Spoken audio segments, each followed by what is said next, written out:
All right, we're live. Hey everybody, John Bobrow here, creator of Blinks, back with another Blinks Lunchtime live stream. Thanks for hanging on for 15 minutes while we found a backdoor way to do this instead of using Zoom. We're actually capturing Zoom's feed and bringing it in through another piece of software, so a little bit of magic on the back end. We've got Dan joining us, our director of game design. Sure. Well, we'll change it every time. That's what we'll do. That's Next time I'll be game czar. We'll have to print out one of the Crownfall crowns and have that attached to your stream. Yeah, I can set it as my background. That's if you haven't noticed, Dan and I are both. It's matching Thursdays. We're both rocking our Move 38 swag. If you're interested in getting Move 38 swag, feel free to drop interest in the comments, and we'll consider making that available. I feel like everybody's probably mostly in their pajamas these days, but can't hurt to have some Move 38 comfy shirts. So today I figured we'd do something that you all can join us with at home, whether you've got the original 12 blinks or you're waiting on the community set. We're going to break out. I can say this about all our games. I was about to say one of my favorite games, and I think that's just true of the whole set, but I figured today we'd break out Speed Racer, which is a game that Dan and I worked quite closely on together, and I think there's an interesting story behind it, but I figure we can start out by sharing what Speed Racer is, how you play it, and then we can dig into kind of the back and forth and design decisions. Yeah, and actually I don't even remember. I know that Speed Racer predates my involvement in the company, so it has like stories that I don't quite know about it, when you came up with it, and its first versions and stuff. Totally. And I think I feel like that's kind of the case for a majority or a good deal of the games on Blinks right now, at least the available ones. And they all sort of have origins in either what if we try this, or could we make a game that does this? So here, I'm going to switch cameras real quickly, and let me see if I can bring in, let's see, I'm going to switch over to, all right, so that's the top view, and I'm going to grab, so here are my Blinks. I've got my expansion set here. You can tell it's my expansion set because I've got widgets on top there, and then I've got my core set, the first 6 games with mortals on the outside. And so let's go ahead, and I'm just going to break out the 2. We're going to play this with 12. And really, what's funny is I can't see what you're doing, but I can see it delayed on the live stream. Because I just wanted to check that it was working, but now I'm realizing I'm not going to be able to react to whatever's happening. Right, you're going to have like that's so right. A 30-second, yeah.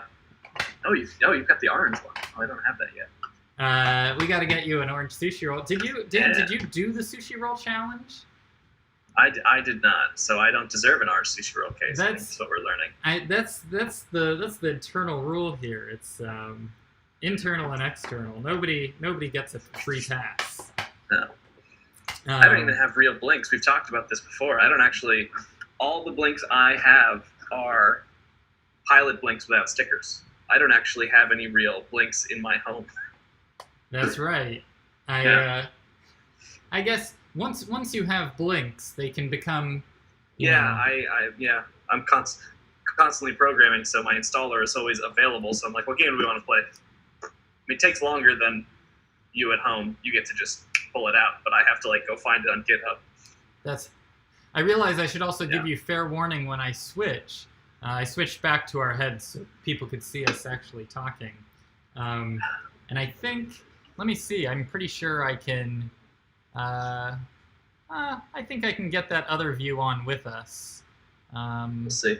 Let's see, I think the easiest way to do it might be switching and then doing that window capture. Oh yeah, I'm getting real smooth with these tools. Okay, we're gonna try this. Yeah. I'm gonna crop that. Oh my goodness. All right, look at these live stream skills. You can probably get these. I finally see Speed Racer. Let's see. That's pretty close. The road that your blinks have made is so interesting. There we go. I'm way too big on the screen.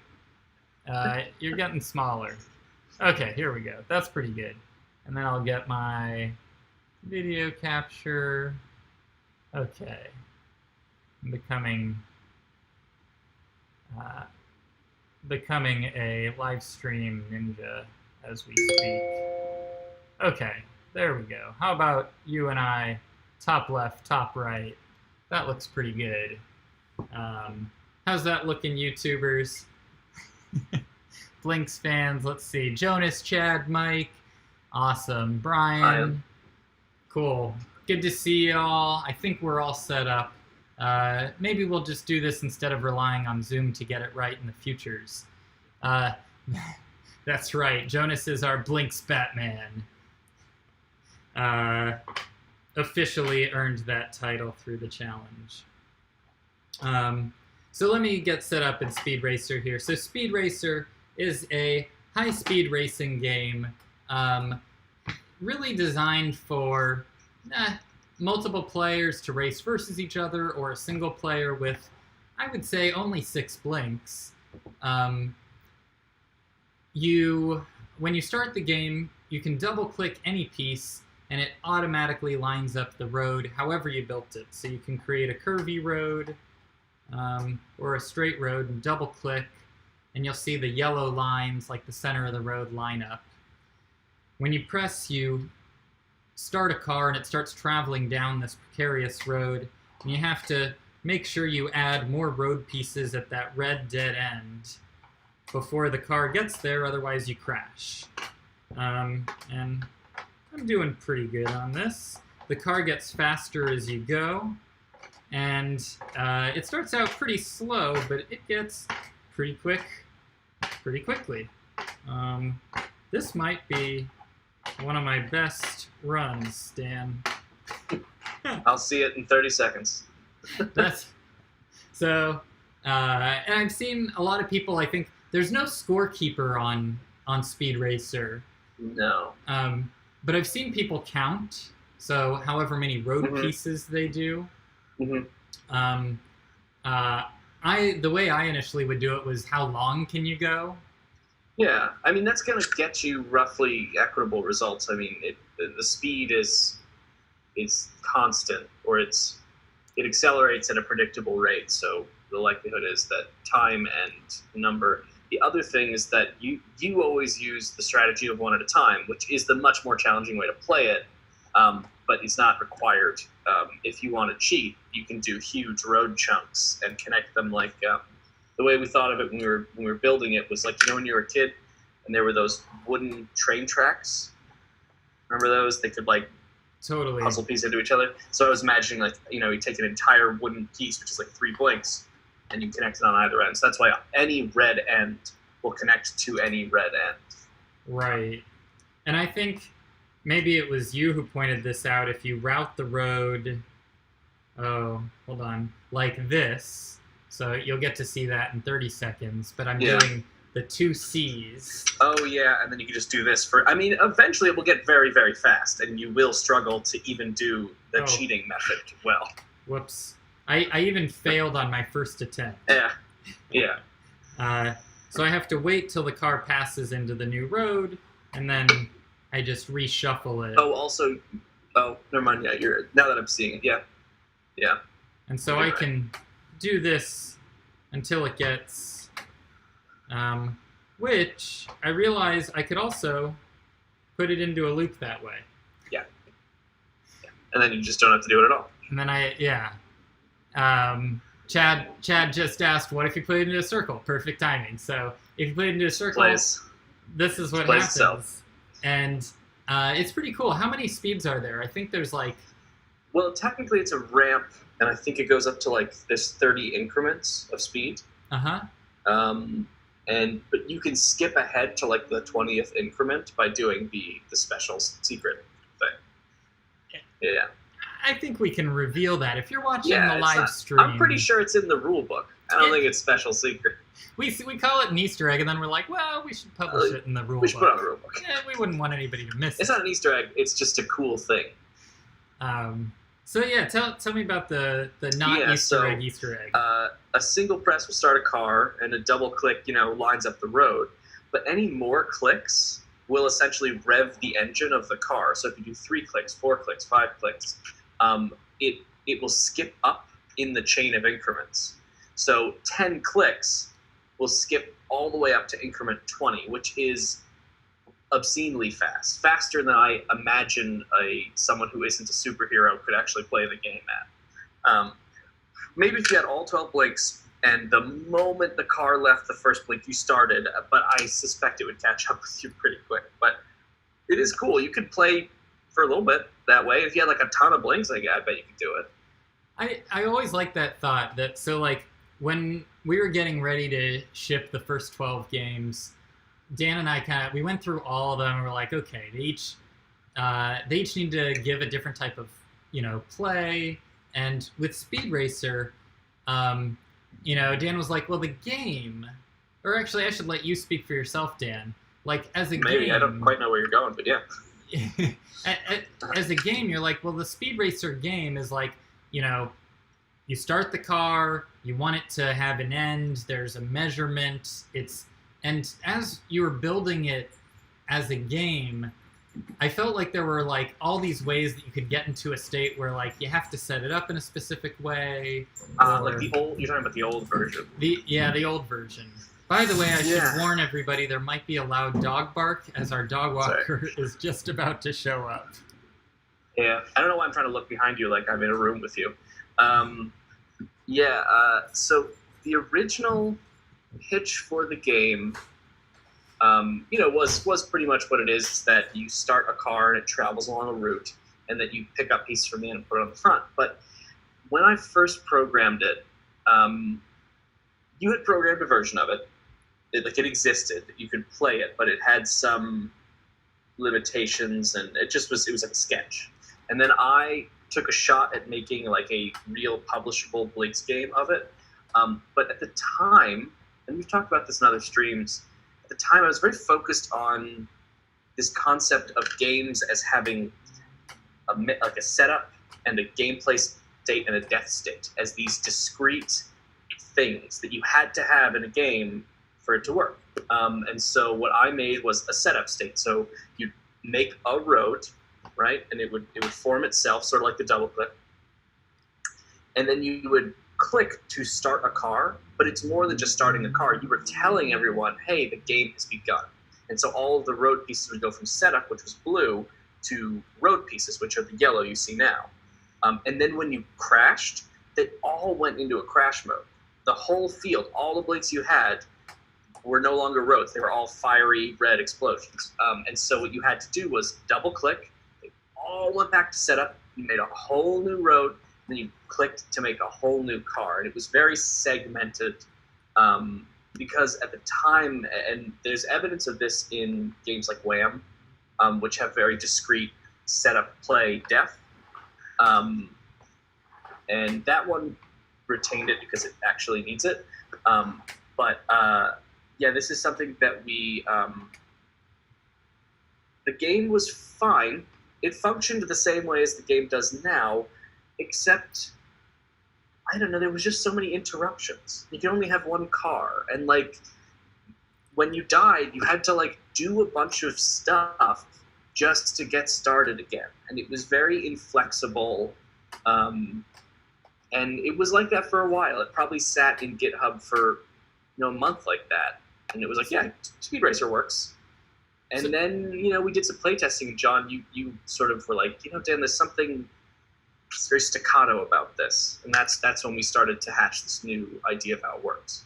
And so if you're watching and you've got Blinks and you've played Speed Racer, like, I feel like the thing I'd take away from that right now is one of the things I'd take away is, if you haven't launched multiple cars, try it with multiple cars. It's really Well, cool. You can The great thing about multiple cars is it means that your ability to take stuff from the end is now limited by where that second car is. totally. When you have one car, you could pull a thing the moment it leaves. But when you have two cars, you have to wait, and so that period at the end gets shorter. It's really cool. You can also, I just set them up to crash cars. You can try and see, like, you can set them up in a straight line and see where, who can, almost like a tug of war. Like, both of us can kind of race, like, how much time am I going to spend trying to speed my car up versus actually getting my car out the gates. I'm not sure I totally understand how to produce the effect you're describing. So if We can speed it up. If you and I are at the end, I can multiple click. So like we could say ready, Right. set, go, and then I could like click 5 times I see. to try and get a fast car. Yeah. And you might Right. just click once, and it's like, yeah, you spent way too much time just trying to Yeah. rev your engine. Yeah, I see. Oh, yeah. That'd be interesting. Like I feel like that drag racing capability is like a cool. Yeah. That would be an interesting other game, is because right now I stopped counting at 10. I don't have to do that. I can count a very high. I actually don't know what the limit on button click count is, but it's, I assume, arbitrarily high enough that it's never going to be a problem. Yeah. If it's a byte, it's 255. If it's an int, it's 18 million or whatever it is. And for those of you watching who aren't programmers, it just means we've got there's a lot we can do with blinks. So, let's see. But yeah, so like the ability to make games where like you really, for us to be able to make games where it's like, yeah, you just mash that button and power up. Yeah. Speed Racer has that. Let's see. What are some other secrets of Speed Racer that I think you'd want your family to know when they broke out Speed Racer? I mean, I don't know. Speed Racer is very.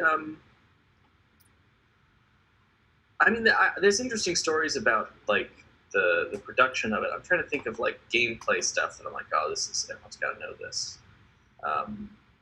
To me, it's the you can make a circle kind of thing. That I think is interesting. I think you can get cars to chase each other if you make a circle. Like you can make a circle that isn't just a little ring. You can make a larger track that is. If you've got 12 links, you can make some different loops. Also, I think there are a couple areas where people might have trouble getting started with the game. I think one of the more common areas I've seen people have trouble getting started is knowing when the cars left the road. It has kind of like this tail light trail. Yeah.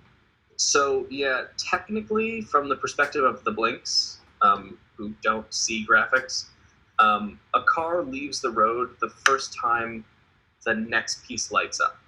So the entire tail it's a ghost. It isn't the car. The car is the leading edge. So as long as the next blink has lit, you can take that blink. Cool. But that's just a small, like, I'm trying to think, this is 30 seconds ago, I'm trying to figure out what you were doing. Yeah, and I think that's so important. Like, I think that's one of the, like, okay, so I start it, and a lot of people, they'll grab their first one. Right, and it's got the car in it. It's still got the car in it. So yeah. You got to start that car. Once it enters the next road, then you can move it. Right. And sometimes I've played where I'm just too fast early on in the game, and I catch up to the car by moving them. I feel like one of the most fascinating things about this game is the road builds itself, and we did it in such a way that it's highly unlikely for it to have that. Yeah, so we didn't actually, like, there's no intelligence keeping track of the shape of the road. What it is that there's a 50% chance of going forward and a 25% chance in either direction, and the probability of a loop is so tiny. That it's effectively eliminated as a possibility. Technically, it's not. Everything's possible with randomness, but it's vastly unlikely. Yeah, totally. I mean, I can't remember the last time I've played and actually had the road bump into. Especially if you're doing 6. If you're playing with 6, like, the tail's just not long enough. I've played with 12 and gotten close. But the thing is that then I take a few off and it's done. You know, I've gotten it where it's pointing at itself. I'm like, oh, here it comes, and then it takes a left, or it doesn't happen.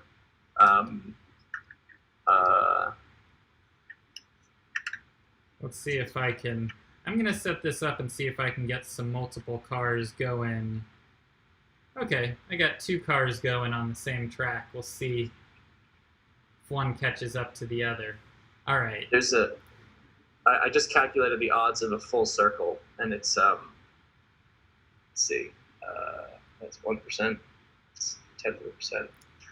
It's 0.02% chance of getting a loop with 6. It needs to turn right 6 times for that to happen. Okay. And that's a 25% chance. So 2 in 10,000. Yeah, it's very small. That's pretty. And I guess that's with every piece you move. Every time you add a piece. Yeah.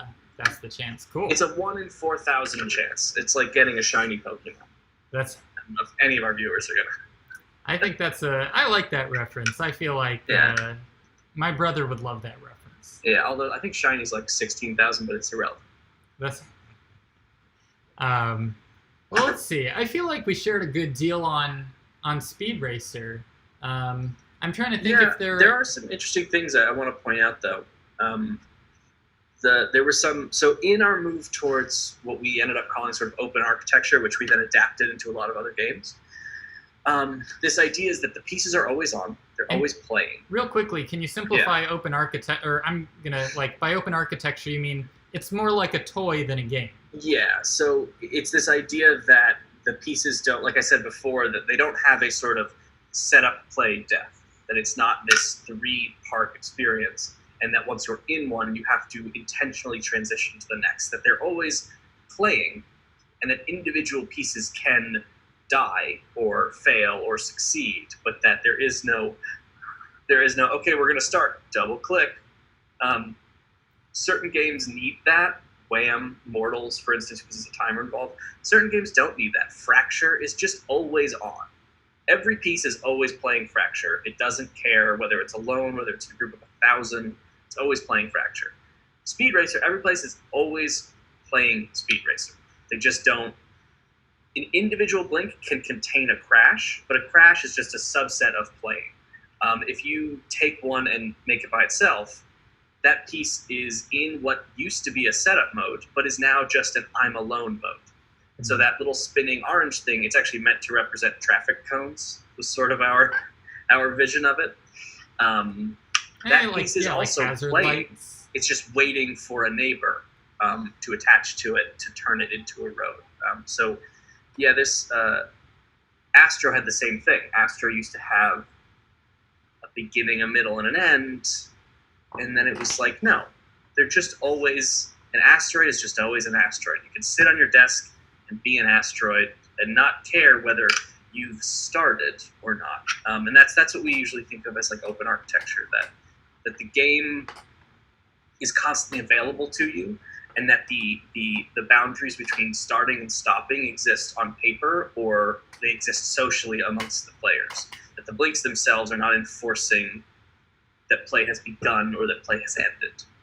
And it's not possible for every game, and it won't be possible for every game, but it was the kind of thing that I hadn't really thought about. And when you brought up, like, Speed Racer should never stop playing, I was like, of course it should. A crash is the end of the game, and a setup is the beginning of the game. It must have these states. But it doesn't. It clearly doesn't. It works 1,000 times better this way. But it was this, I was coming from a Unity and, like a Unity perspective as a programmer at the time. It was like, everything has these discrete, they have scenes. And in this scene, which is the menu scene, I'm going to go to this scene, and like, and blinks just aren't, they're distributed. It's not a Unity game. Right. So yeah, there's an important, to me, that was sort of a watershed moment for like the architecture of Blinks games. There were some games that were developed after that that benefited from that a reimagining of what it meant to be a game. Mm-hmm.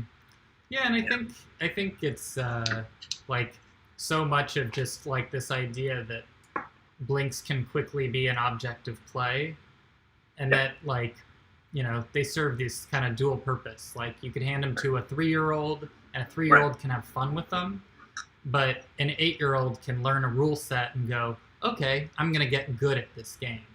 Right. Yeah.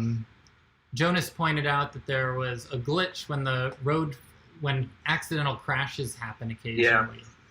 Yeah. I'm not sure. It's interesting. I see them from time to time. I haven't gotten good enough at Speed Racer for it to affect.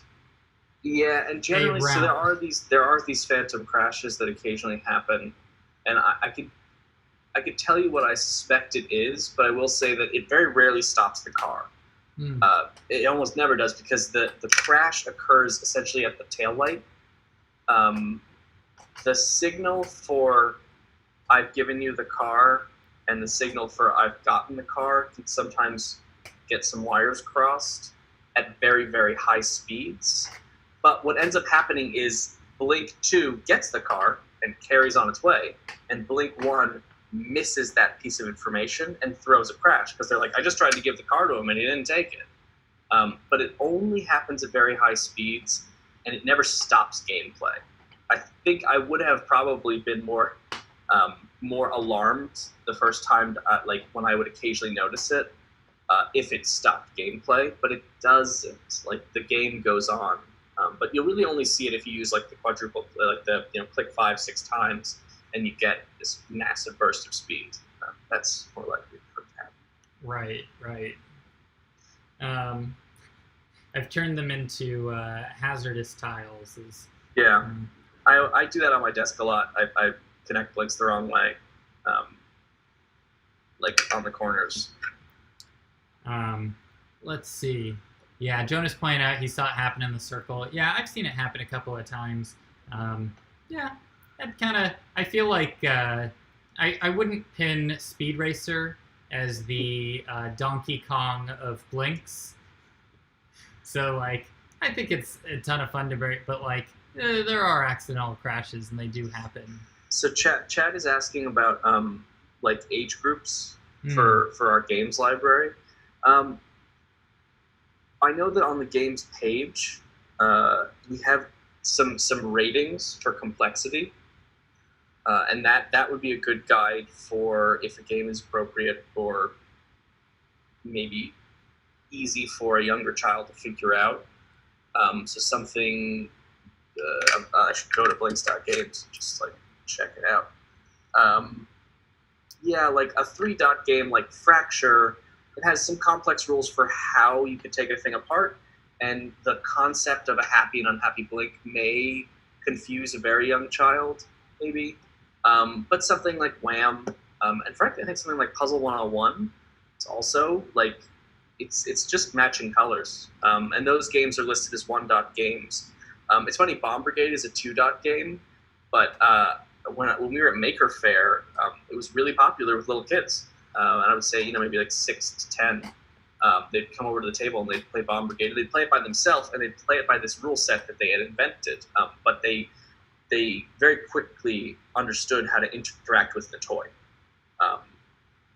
And so, yeah, I would say like 1-dot games are going to be something that a little kid could understand. 2-dot games, you give it a shot and see if they understand that particular rule set. But the 3-dot games, there aren't many of them. They're pretty much all strategy games. So they may present some challenges, at least just in explanation. None of the interactions of blinks are complicated. They're all rearranging and clicking 1 to 3 times. It's just explaining when to do those things that may trip up a very young child. But I don't know. I can't think of anything besides maybe Pirates and Lasers. That is like, even that you could. I mean, you could explain it to a kid. But yeah, 1-dot, maybe 2-dot, probably a good way for that. Yeah, and we list the minimum number of blinks you need to play a game. Or suggested number, although almost all of the games expand upwards if you have more blinks. You can always put them to use in one way or another. The complexity, yeah. I think, and we largely aligned complexity with really how much you need to dig into the rules to get going. So something like Barry is all in all a very simple game in many ways, but it's a pretty complex. It's like chess, you know. It definitely. Yeah, I want to point out. Chad said that he's his 9-year-old is excited to get their Blinks, but also that you got a dev kit, which I think is also a great opportunity to not only like once you have a dev kit, you can like secretly play a bunch of the games that we're working on. You know, so that's one thing. You get previews, but the other thing is that you know, it's a good opportunity to if your 9-year-old just is like, yeah, I want to play this, but I want it to be different. Make it different. You know, it's like I want this. If you change color, you can go into an official game and change the colors if that's something you want to do. You can go into an official game and start to mess around with the rules, and you can customize your game. And then, of course, you know, you got a dev kit. Great opportunity to make a game. You know, if your kid plays, you know, 12, 18 of the games and goes, I really like these, but it's missing this. Like, there's your opportunity to make that. You know?